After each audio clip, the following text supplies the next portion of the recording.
প্রিয় দর্শক, আসসালামু আলাইকুম রহমতুল্লাহ। কেমন আছেন সবাই? আশা করছি সবাই অনেক অনেক ভালো আছেন। বরাবরের মতো রাজ আহমেদ সবাইকে স্বাগত জানাচ্ছি।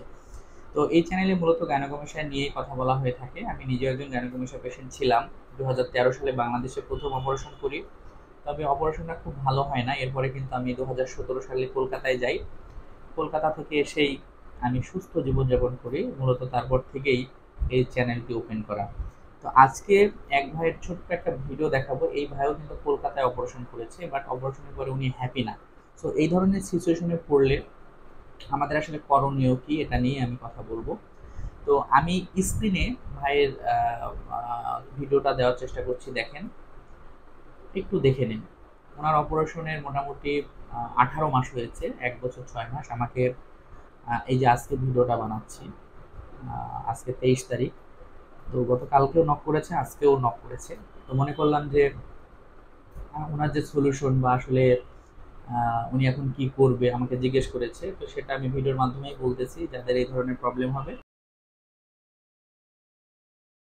দেখেন, যেগুলা চাচ্ছিলাম আমরা একদম কোমর পর্যন্ত বেল্টের উপকারিতা সম্পর্কে আমি আগে বলেছি যে যে কোনো জায়গায় যদি যেতে চান, বন্ধু বান্ধবীর সাথে বেড়াতে চান, যে কোনো পিকনিক স্পটে যেতে চান, তারা কিন্তু নিঃসন্দেহে এই বেল্টটা পরে আপনারা যেতে পারবেন।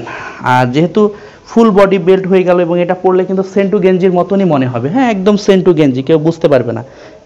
তাহলে আপনাদেরও সহজ হবে। তো উনি কলকাতায় অপারেশন করেছে। কোন ডাক্তারের কাছে অপারেশন করেছে এটা এখন আমার জানা হয়নি, আমি জিজ্ঞেস করেছিলাম, বাট এখনো রিপ্লাই আমি পাইনি।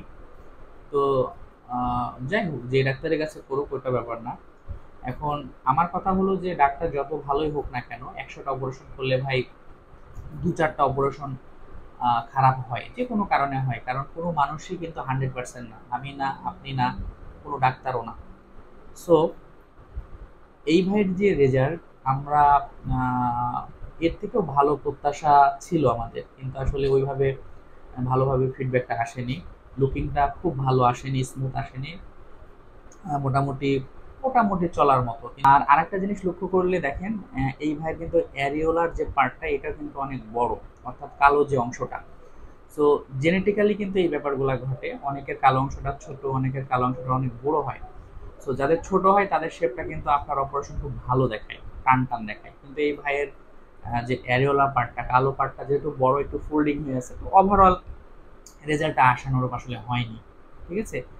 তো এই ধরনের প্রবলেমের ক্ষেত্রে আমি বলবো যে আপনারা যে যে ডাক্তারের কাছে অপারেশন করেছেন সেই ডাক্তারের পরামর্শ মতো চলতে হবে। আর এই ভাইয়ের ক্ষেত্রে যেহেতু 1.5 বছর হয়ে গেছে, এখন আর ওয়েট করার কোনো কিছু না। আপনি সরাসরি ডাক্তারের কাছে চলে যান, স্যারের সাথে কথা বলেন। স্যার যদি মনে করে যে না, আরেকটু লাইপোসাকশন করে চারিদিকে মিলাই দিবে, সেটা উনি ডিসিশন নিতে পারে। আর ফিজিক্যালি আপনি ব্যায়াম শুরু করেন। হ্যাঁ, বুকের ব্যায়ামগুলা, পোশাক যেগুলো আছে বা অন্যান্য যে বুকের ব্যায়ামগুলো আছে সেগুলো আপনারা করতে থাকেন, তাহলে দেখবেন যে বুকটা আরেকটু টাইট হবে। তবে কালো অংশটা যেহেতু আপনার জেনেটিক্যালি বড়, তো এটা তো আর ছোট হবে না। ডাক্তারও যদি এটা কাটতে যায় তাহলে আপনার কিন্তু শেপ আরো নষ্ট হয়ে যাবে। কালো অংশটা কাটার নিয়ম কি, এটা কিন্তু ফুল গোল করে কেটে ফেলতে হবে চারপাশ থেকে। আর যদি শুধু নিচে একটু কেটে দেয় তাহলে কিন্তু চাঁদের মতো চন্দ্রাকৃতি হয়ে যাবে, সেটাও খারাপ লাগবে, কারণ কালো অংশটা তো আমাদের গোল দেখায়। সো গোলটা যখন সব দিক থেকে ছোট পড়বে তখন কি হবে, সব দিক থেকে একদম কেটে বের করে নিয়ে ছোট করে আবার সেলাই করতে হবে সব দিক দিয়ে। তো এটাও কিন্তু সম্ভব না। এটা করলে আপনার বুকের শেপ আরো নষ্ট হয়ে যাবে, দেখতে আরো খারাপ লাগবে।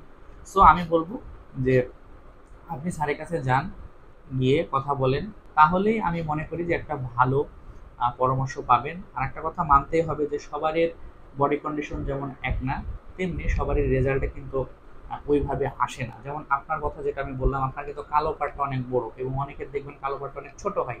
তো এই যে কালো পাটটা বড়, এটা হলো আপনার জেনেটিক্যালি, মানে বংশগতিক বলতে পারেন। হ্যাঁ। সো আশা করি এই আলোচনার মাধ্যমে আপনারা বুঝতে পেরেছেন যে এই ধরনের প্রবলেম হলে কি করা যায়। টেনশন না করে নিজে একটু ব্যায়াম নিয়ম কানুনের মধ্যে চলবেন, এবং যখন মোটামুটি 1 বছর ক্রস হবে তখনও যদি সলিউশন না আসে তাহলে সরাসরি ডাক্তারের সাথে গিয়ে আলাপ করবেন, তাহলে একটা সলিউশন পেয়ে যাবেন। সবাই ভালো থাকবেন। আর জ্ঞান সমস্যা নিয়ে যদি আরো আপনাদের প্রশ্ন থাকে, আপনারা হোয়াটসঅ্যাপে যোগাযোগ করতে পারেন, আমি যতটুকু পারি ক্লিয়ার করে দেবো। আল্লাহ হাফেজ।